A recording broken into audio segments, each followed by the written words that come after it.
So now let's talk about time management.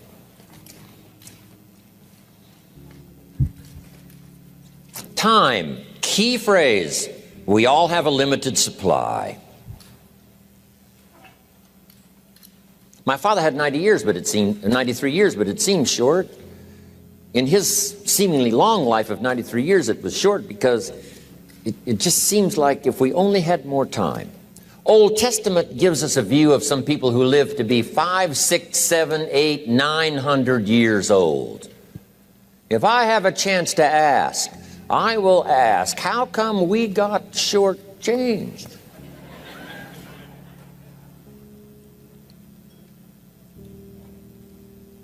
Wouldn't that be a good question if you had a chance to ask? Imagine 700, 800, 900 years to watch generation after generation after generation after generation stay healthy and well. I mean, you gotta be healthy to make it to 900. You gotta take your vitamins.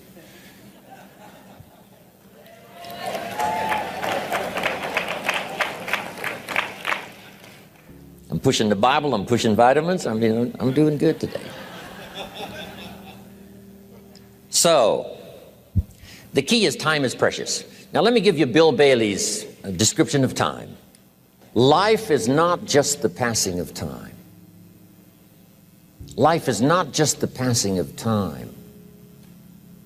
Life is a collection of experiences, their frequency,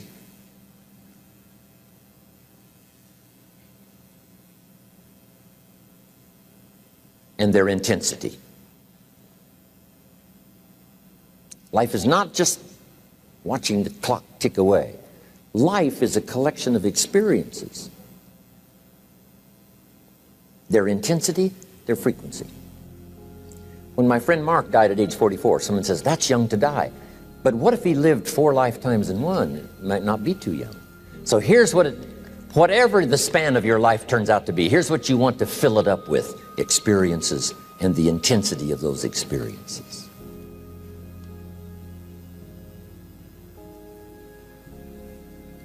But now let's talk about the management of time.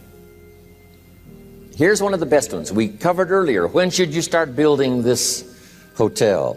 Answer: as soon as you have it finished. Now jot this one down on time management. When should you start the day?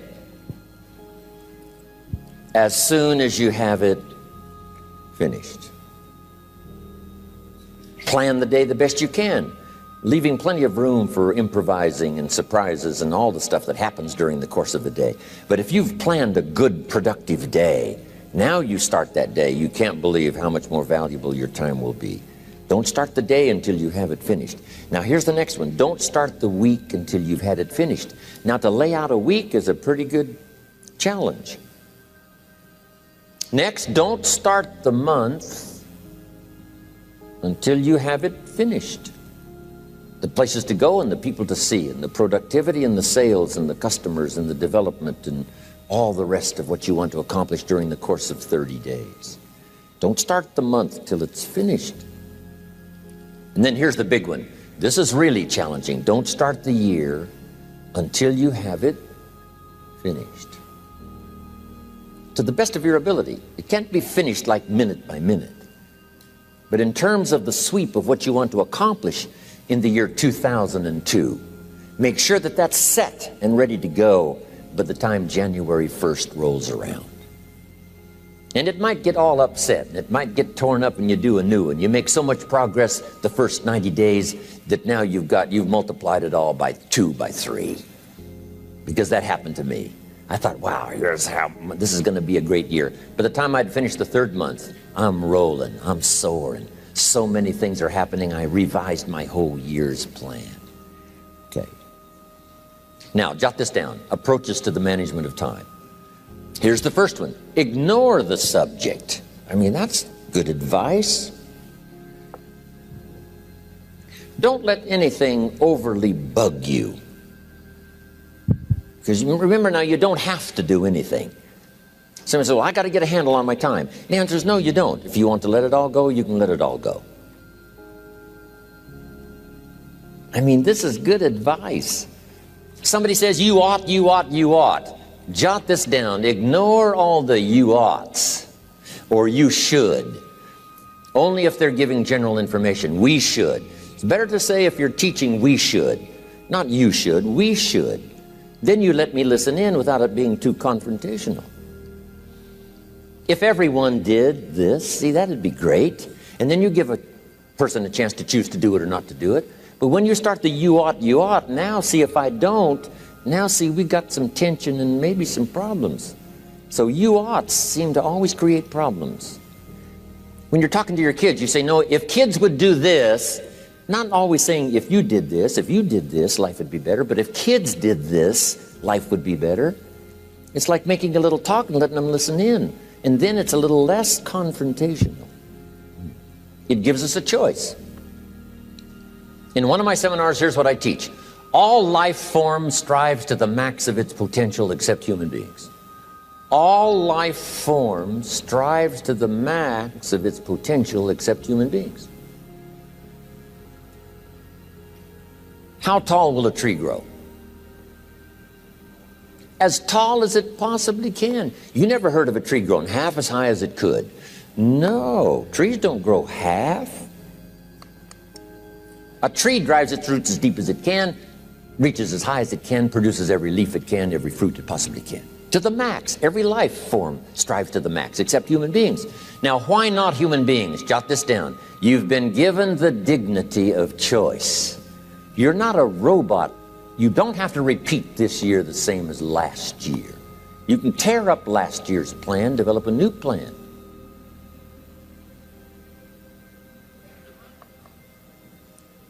So, the dignity of being a human being. Now, here's the choice on being a human being. To be part of all we were meant to be, or to be all. To strive for all, or half, or part, or some. The choice is up to you. To develop one skill or 10 skills. Someone says, well, I'd be happy with just one more language. Well, some say, hey, I'm going to learn 6 or 7. And this is all a matter of choice. And when someone says, no, you ought to learn 4, you've got to resist all that. Because this is personal dignity. And you don't want to destroy someone's dignity by doing all the oughts, and then they feel reluctant to do it. Now we've got problems. So if you want to, just ignore this subject on time management. Now here's the next one. Step down to something easier.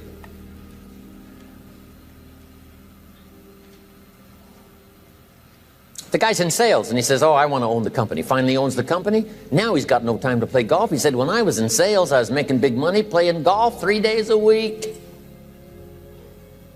Heck with this owning something. Heck with managing. My life was never my own after I started to manage. I'm going back to sales. See, this is the key. If you're getting too pressed, you might consider stepping down to something with a little easier time pressure.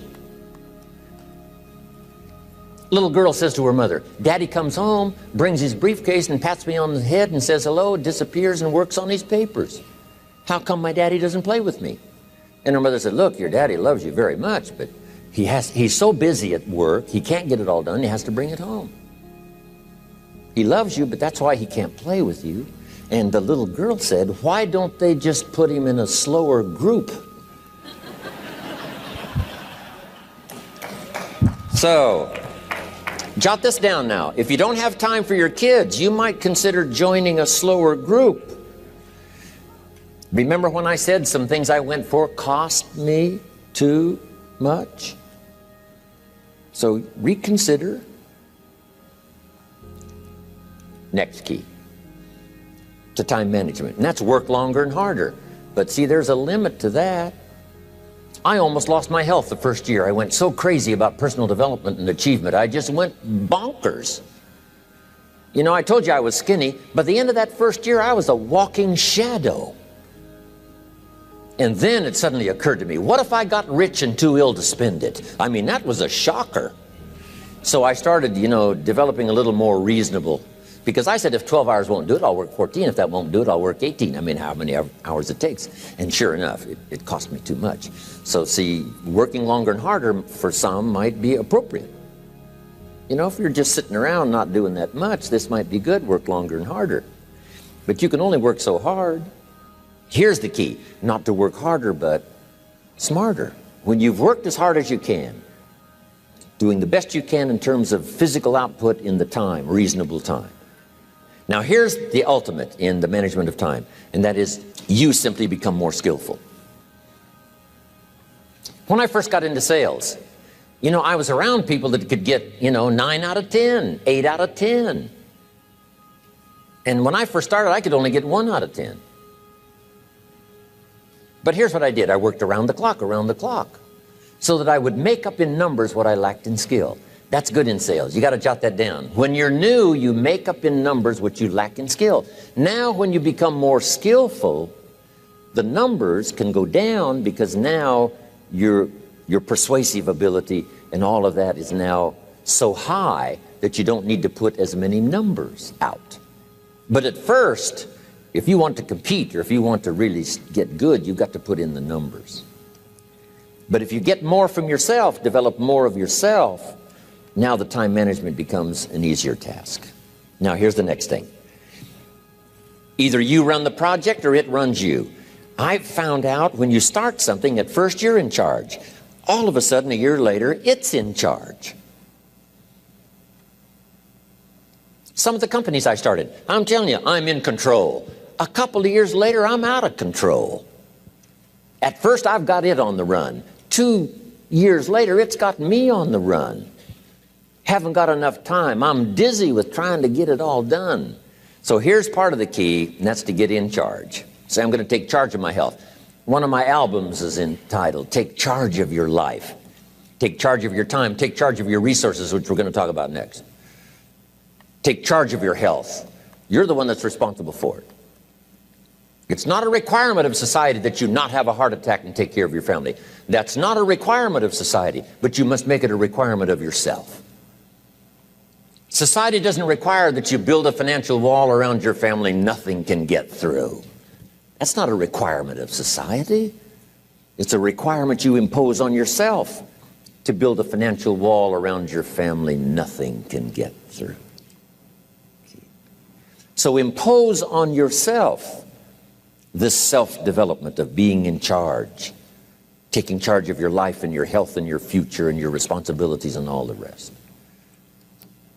Next, reasonable time is enough time to achieve all of your goals. Just jot that down. Reasonable time is enough time.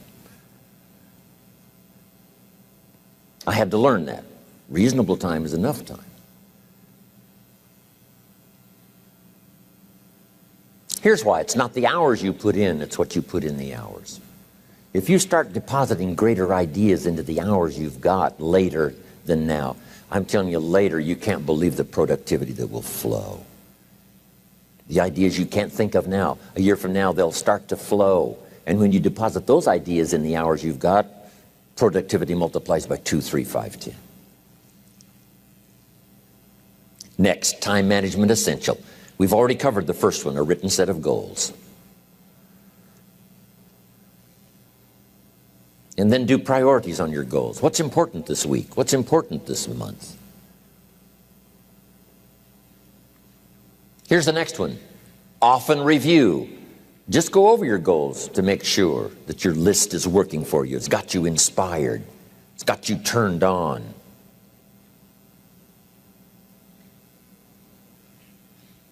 Somebody says, how come you're up so early? Say, if you were headed where I'm headed, you'd be up early too. Wow. If you were going to meet who I'm going to meet, you'd be up early. If it was going to stack up for you like it's stacking up for me, you'd be getting up early. Wow. Here's some more time management essentials. Learn to study what we call majors and minors. You pick up the phone. Here's what you must say when you pick up the phone. Is this a major conversation or a minor conversation? If it's minor, a few pleasantries and you're done. If it's major, maybe you've got to make a few notes. So here's the next one. Important conversations, make an agenda before you make the call. Just jot down a little agenda. It's so easy now to just talk out of your head. Did you ever hear a conversation end like this? Let's see, there was something else. See, you don't look that swift. I can't think of it right now. I'll call you back. See, you look a little incompetent. Let's see, there was something. It escapes me right now. Really? So have you got this now? Make an agenda before you make a call if it's an important call. Now later that saves you all kinds of stuff. You call John in, the salesman, say, John, remember those 4 things we went over? He said, no, we didn't talk about that. And then you pull out your daytime or whatever, and there's the list you made when you made the call. He said, oh yes, seems like I do remember. And you've got him with your list. If it's just, salespeople especially can talk you out of what's in your head. It's true. No, we didn't talk about that. And if you don't have a little proof, I'm telling you, it's gone. So make an agenda before you make a call. So what's major, what's minor? Now here's the key on this. Don't major in minor things. If you take up major time to do minor things, I'm telling you, you'll be behind the curve constantly. Here's what we learn in sales training. What's major time and what's minor time? Here's minor time, thinking about prospects. Here's minor time, making lists of prospects. Here's minor time, keeping books on prospects. Here's minor time, going to see the prospect. Here's minor time, evaluating the prospect after you've been there. That's all minor time. Here's major time, in the presence of the prospect. That's major time. And if you took a look, if you're in sales and you took a look at a week, you'd say, my gosh, I'm spending 90% of my time on the minor stuff and so little time on the major stuff in the presence of. How many hours in the presence of in my day? How many hours in the presence of during my sales week? Because the time that really counts is in the presence of the prospect. Majors and minors. Here's another key time management essential. Don't mistake movement for achievement. It's easy to get faked out by being busy. Guy comes home at night all exhausted, falls in the chair and says, oh, I've been going. Here's the big question. Doing what? It's not the going. Some people are going, and they're doing figure eights. I mean, their progress is small. So don't mistake movement for achievement. Here's another one in sales we learned. Don't mistake courtesy for consent. If somebody's pleasant and they nod, you say, oh, they're going to buy. No, they're courteous. You can't mistake courtesy for consent.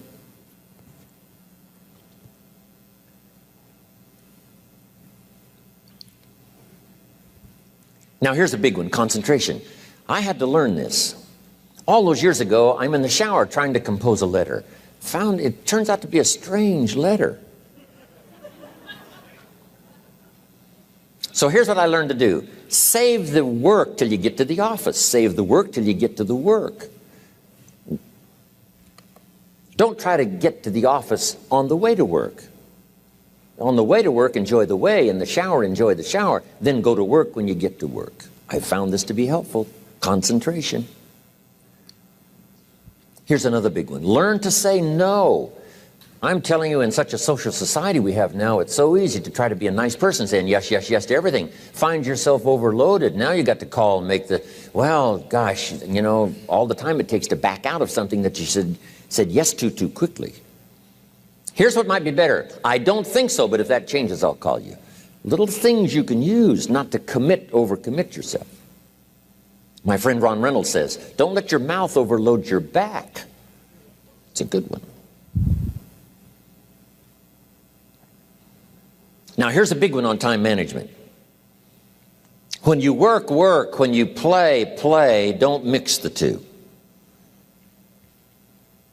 Don't work at play. I used to take my family to the beach and I would bring my briefcase.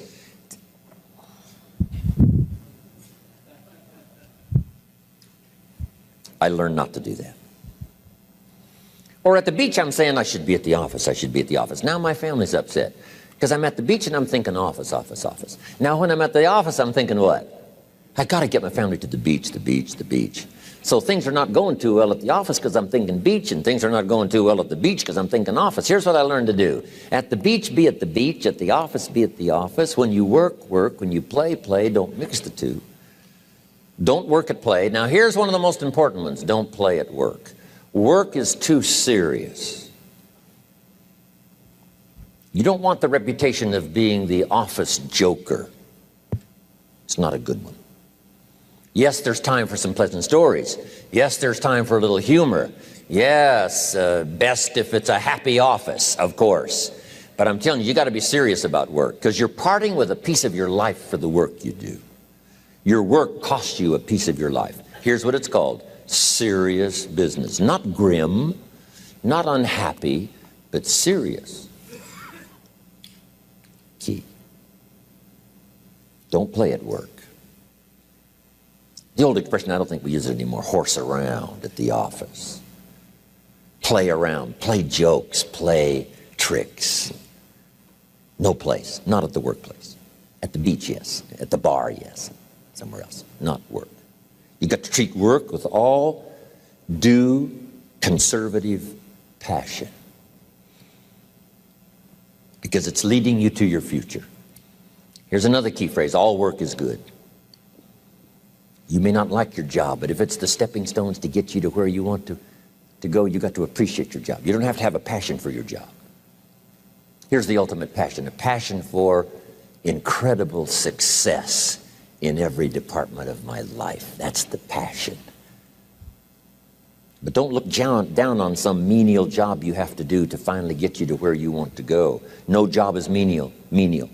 No job is not, every job is noble.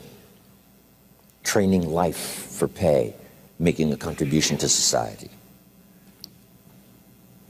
Next, analyze how you are. And if you have some weaknesses, if you can't, doesn't seem like you can change, here's the key: get it covered. I used to keep promising myself I'd keep the books, keep the books, keep the books. Finally, I gave that up. And back then, it only took me an extra $50, $60 a month for some accountant to keep the books. I said, no, I'm going to save the $50. You can't believe what I started losing in productivity because I tried to save the $50. So the key is, a lot of the time you can stay like you are, but just make sure you get it covered. Okay.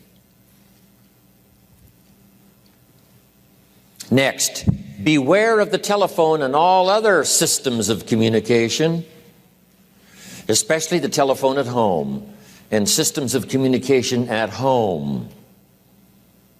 And here's one of the best lines I've got for you for the weekend: let all communication systems serve you, but don't let them intrude. When it comes time to have dinner with your family, you shut off all systems, unless the ones that can take messages silently. Don't let the phone ring. Don't let anybody intrude, come through the front door nor the back door, nor through the telephone or any other device. So you can't reach John and his family when he's having dinner. The President of the United States couldn't get through. If you develop that kind of a reputation, father, mother, when we have dinner, when we're visiting and have this time with our family, nothing intrudes. So don't let these clever little devices keep intruding. You've got to have a place that's sacrosanct, it's valuable. You don't let anything in for that period of time. Okay. Isn't that good advice? Excellent advice. Here's the next one. Read all the books. You know, I've only got a few notes here on time management, but if you've got some particular challenges, you run a big organization, a big corporation, you've got some challenges, there's plenty of books. Now, here's what's next. Just be more alert to the things that might be stealing your time. Here's why. Time is like capital. You can't let someone steal your seed corn. You can't let someone steal your capital. And you can't let someone steal your time. You must designate your time. And some of the time that you designate, you must not let anyone steal. Casual time, you might let someone intrude and steal a little bit and take a little bit, but not serious time. Key. Next, One of the great time management savers is to learn to ask questions up front. Sometimes you talk to somebody for an hour, and then you ask questions and find out if you would have asked those questions up front, you could have saved yourself an hour.